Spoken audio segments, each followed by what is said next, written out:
मैं डॉक्टर सरला पंड्या, कार्यवाहक प्राचार्य श्री गोविंद गुरु राजकीय महाविद्यालय बांसवाड़ा। मेरा विषय हिंदी साहित्य है। आज हम तृतीय वर्ष कला हिंदी साहित्य में द्वितीय प्रश्न पत्र गद्य साहित्य के बारे में अध्ययन करेंगे।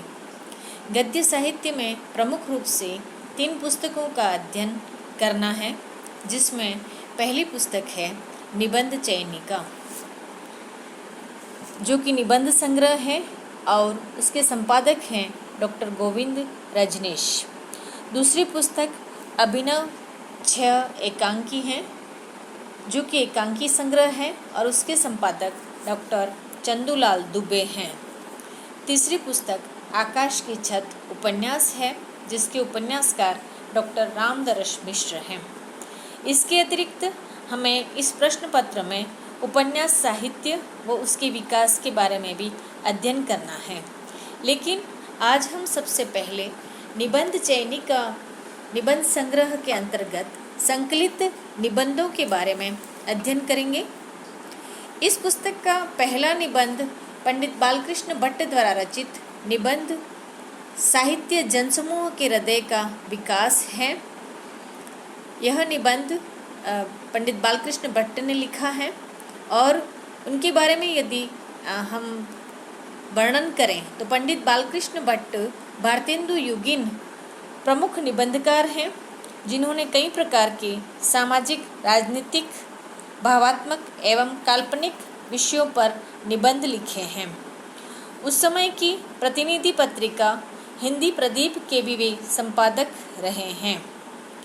हिंदी गद्य साहित्य को उन्होंने अपनी लेखनी से समृद्ध किया है।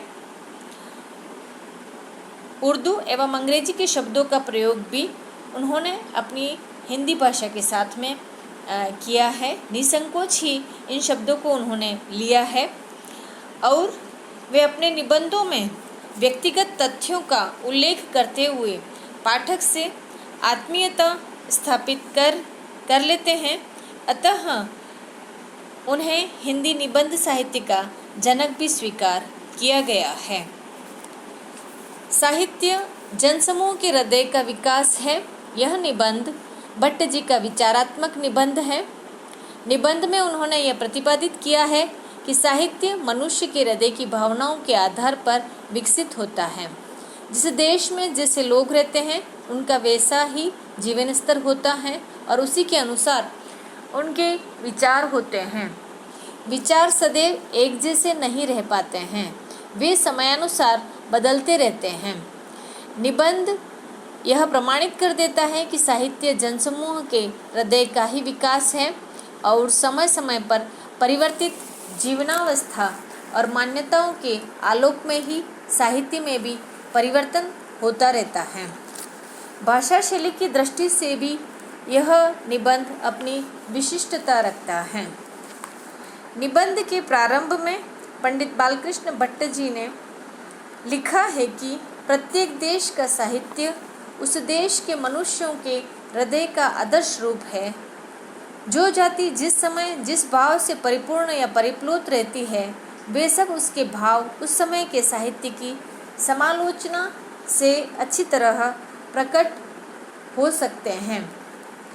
उन्होंने आगे लिखा है कि मनुष्य का मन जब शोक संकुल, क्रोध से उद्दीप्त या किसी प्रकार की चिंता से दो चित्ता रहता है, तब उसकी मुखद छवि तमसाच्छन्न, उदासीन और मलिन रहती है।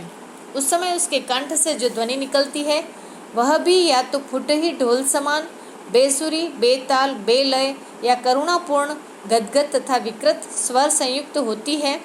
वही जब चित्त आनंद की लहरी से उद्वेलित हो नृत्य करता है और सुख की परंपरा में मग्न रहता है, उस समय मुख विकसित कमल सा प्रफुल्लित, नेत्र मानो हंसता सा और अंग अंग चुस्ती और चालाकी से फिरहरी की तरह फरका करते हैं। कंठ ध्वनि भी तब बसंत मदमत्त कोकिला के कंठ रव से भी अधिक मीठी और सुहावनी मन को भाती है। इस प्रकार उन्होंने कहा है कि मनुष्य की भावना के अनुसार ही उस समय का जो साहित्य है उसका निर्माण होता है और सभी भावों का उसमें निरूपण किया जाता है।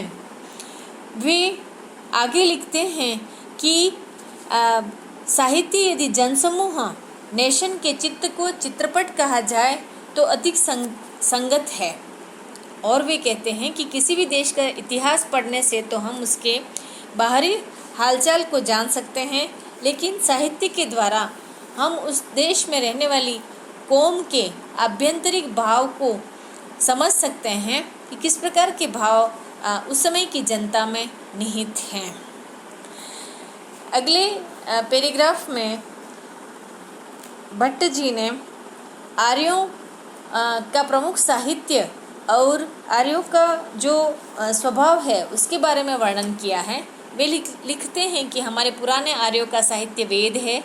उस समय आर्यों की शेषवावस्था थी, बालकों के समान जिनका भाव, भोलापन, उदार भाव, निष्कपट व्यवहार वेद के साहित्य को एक विलक्षण तथा पवित्र माधुर्य प्रदान करते हैं। वे आर्यों को कपट रहित, सीधाई, भोलापन, उदारता का भाव लिए हुए बताते हैं और लिखते हैं कि वे प्रकृति के अत्यधिक नज़दीक रहते थे और प्रकृति में ही रचे बसे रहते हुए उसी की आराधना करते थे। तो उनका बोला भला जो हृदय है वह प्रकृति के जो परिवर्तन हैं या प्रकृति के जो रूप हैं उसी की आराधना करते हुए अपने मन के भावों में तल्लीन रहते थे। वे लिखते हैं कि प्रातःकाल उदयोन्मुख सूर्य की प्रतिभा देख उनके सीधे साधे चित्त ने बिना कुछ विशेष छानबीन किए इसे अज्ञात और अजेय शक्ति समझ लिया। इसके द्वारा वे अनेक प्रकार का लाभ देख कानन स्थित विहंग पूजन समान कलकल रव से प्रकृति की प्रभात वंदना का सामगान गाने लगे। जलभार नत श्यामला मेघमाला का नवीन सौंदर्य देख पुलकित गात्र हो कृतज्ञता सूचक उपहार की भांति स्तोत्र का पाठ करने लगे। वायु जब प्रबल वेग से बहने लगी तो उसे भी एक ईश्वरीय शक्ति समझ उसके शांत करने को वायु की स्तुति करने लगे। इस प्रकार से वे ही सब ऋक और साम की पावन ऋचाएँ हो गई।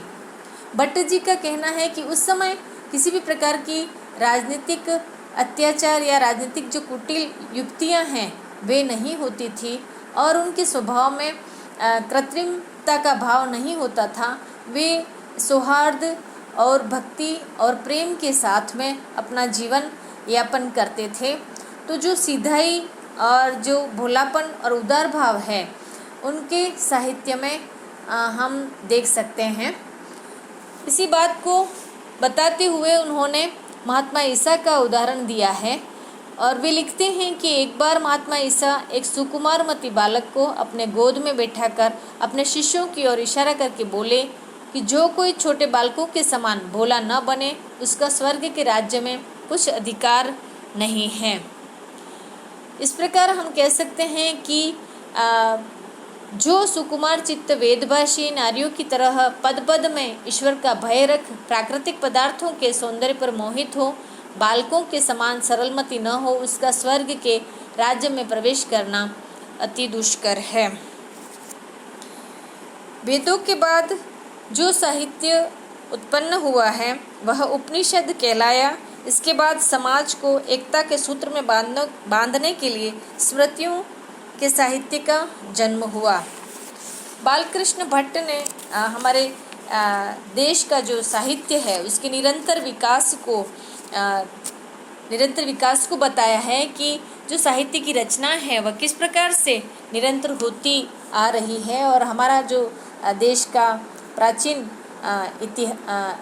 जो साहित्य है वेद और पुराणों के रूप में परिपुष्ट हुआ है। वे लिखते हैं इसके बाद में कि संहिताओं का निर्माण मनु, अत्रि, हरित, याज्ञवल्क्य आदि ने किया है, जिसमें राजनीतिक, सामाजिक और धर्म संबंधी विषयों का सूत्रपात किया गया है।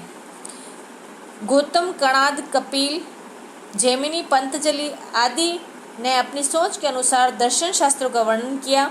सभी प्रकार के शास्त्रों को वेदों में ही गणना की जाती है और इनकी भाषा संस्कृत के रूप में ही अधिक से अधिक परिष्कृत होती जा रही थी। इस प्रकार से भट्ट जी ने कहा है कि संस्कृत भाषा है वह लोक भाषा भी बनती गई, और यह कह सकते हैं कि जो प्रचलित भाषा थी संस्कृत, तो वह लोगों के बोलचाल में भी लाई जाती थी। वेदों के बाद में रामायण और महाभारत बड़े साहित्य के रूप में स्थापित हुए। दोनों महान ग्रंथ थे, लेकिन दोनों की विषय वस्तु एवं भावों में अंतर था। हृदयगत भावों में भी अंतर हो गया। रामायण ने जहाँ राम और लक्ष्मण और भरत अपना सर्वस्व न्यौछावर कर रहे थे एक दूसरे के लिए, वहीं राम अपना पूरा राज्य भरत को सौंप करके वनवासी हो गए थे। एक तरफ हम देखें तो महाभारत में दो दायाद भाई 1 इंच भूमि के लिए ही युद्ध कर देते हैं, और यह जो महाभारत का युद्ध है वह इस रूप में प्रसिद्ध हो जाता है। इस प्रकार से लोगों की जो प्रवृत्तियां हैं, लोगों का जो स्वभाव है, उसमें निरंतर अंतर आ जाता है, और वही रामायण के जो भाव हैं वे महाभारत में आते आते पूरी तरह से अलग हो जाते हैं। और जो रामायण के जो कवि कुल गुरु है वाल्मीकि, और महाभारत के कवि व्यास थे, तो वाल्मीकि के जो आराध्य राम थे, उनमें बहुत सारे उनके जो गुण थे वो श्रेष्ठ थे, और उनकी कल्पना और राम के गुणों में भारतीय संस्कृति पूरी तरह से आप्लावित दिखाई देती थी। वहीं महाभारत में कवि व्यास ने अपनी कल्पना शक्ति के द्वारा राजनीतिक दावपेच एवं स्वार्थ साधने की प्रवृत्ति के आगे लेखक बिस्मार्क को भी पीछे छोड़ दिया था। वे उदाहरण देते हैं कि सत्यवादी युधिष्ठिर की सत्यवादिता भी अश्वत्थामा हत नरोवा कुंजरोवा वाक्य के द्वारा पीछे छूट गई थी। यानी सारी प्रवृत्तियाँ महाभारत काल की वह बदलती जा रही थी, और लोगों के स्वभाव में भी कहीं न कहीं अंतर आने लगा था। उसका भट्ट जी ने अपने इस निबंध में वर्णन किया है। आगे वे लिखते हैं कि महाभारत के बाद बौद्धों का आविर्भाव हुआ, जो कि वेद और ब्राह्मणों के प्रबल विरोधी थे। वेदों की भाषा संस्कृत थी, तो उसको नष्ट करने के लिए प्राकृत भाषा जारी की, लेकिन संस्कृत वालों ने इस भाषा को प्राकृत यानी नीचों की भाषा कहा, जिसके कई भेद शोरसेनी, महाराष्ट्री, मागधी, अर्धमागधी, पेशाची आदि बने। इस प्राकृत भाषा में भी उन्होंने लिखा है कि कई श्रेष्ठ ग्रंथों की रचना हुई। लक्ष्य श्लोक का ग्रंथ वृहत कथा प्राकृत में ही है। गुणाढ्य कवि का जो आर्यावर्त लक्ष्य श्लोक का जो ग्रंथ है वह प्राकृत में ही है। शालिवान, सप्तशती व जैन लोगों के कई ग्रंथ इसी भाषा में लिखे गए हैं।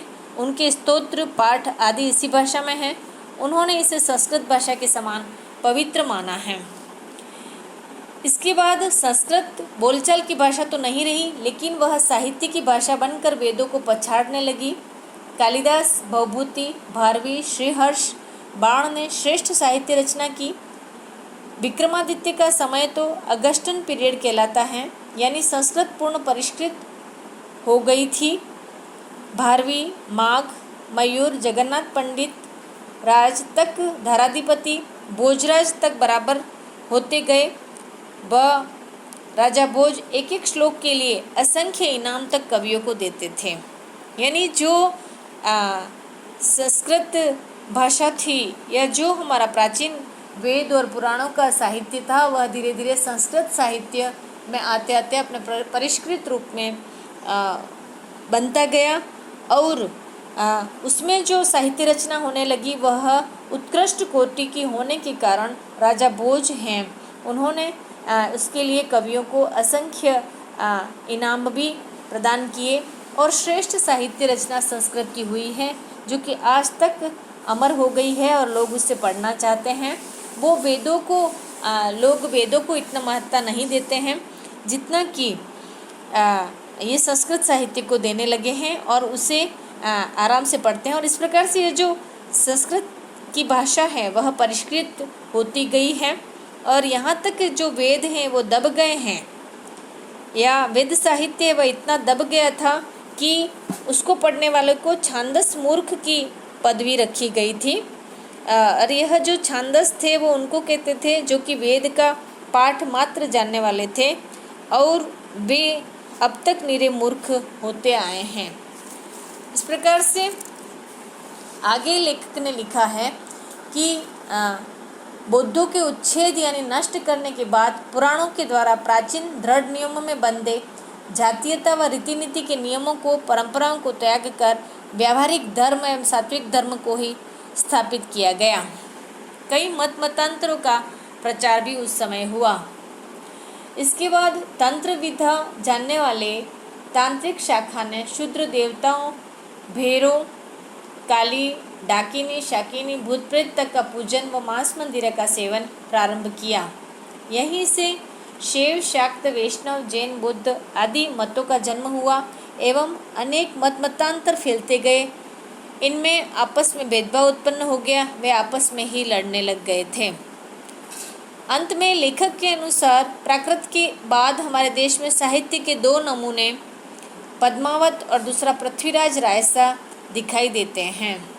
इसके बाद की भाषा गुजराती, मराठी, बंगाली भाषा के नाम पर प्रत्येक प्रांत की अलग अलग भाषा हो गई, जिनकी अलग अलग विशेषताएं हैं। उन्होंने बताया कि हिंदी भाषा भेदों में ब्रजभाषा प्रमुख रूप से उसके भेदों में ब्रजभाषा बुंदेलखंडी, बेसवारेकी तथा भोजपुरी के रूप में दिखाई देती है। इनमें बुंदेलखंडी व भोजपुरी ही कवियों की भाषा बन सकी है, बाकी नहीं। हिंदी भाषा में गद्य रचना में प्रेम सागर ग्रंथ ही मिलता है। अंत में लेखक लिखते हैं कि गद्य में उर्दू भाषा तो मिलती है, लेकिन शुद्ध हिंदी तुलसी, सूर आदि कवियों की रचनाओं में ही मिलती हैं। इस प्रकार से वे अंत में यही कहते हैं कि उर्दू साहित्य की समालोचना हम फिर करेंगे, और ऐसा लिखते हुए अपना निबंध समाप्त करते हैं। इस प्रकार से इस निबंध में पंडित बालकृष्ण भट्ट ने भारत की जो साहित्य निर्माण की उत्तरोत्तर परिस्थितियां हैं उसका संपूर्ण वर्णन करते हुए भारत के संपूर्ण साहित्य की सचित्र झांकी हमारे सामने प्रस्तुत की है, उसके निरंतर विकास को बताया है, और यह निबंध हमारे लिए अत्यंत ही उपयोगी सिद्ध हो सका है। धन्यवाद।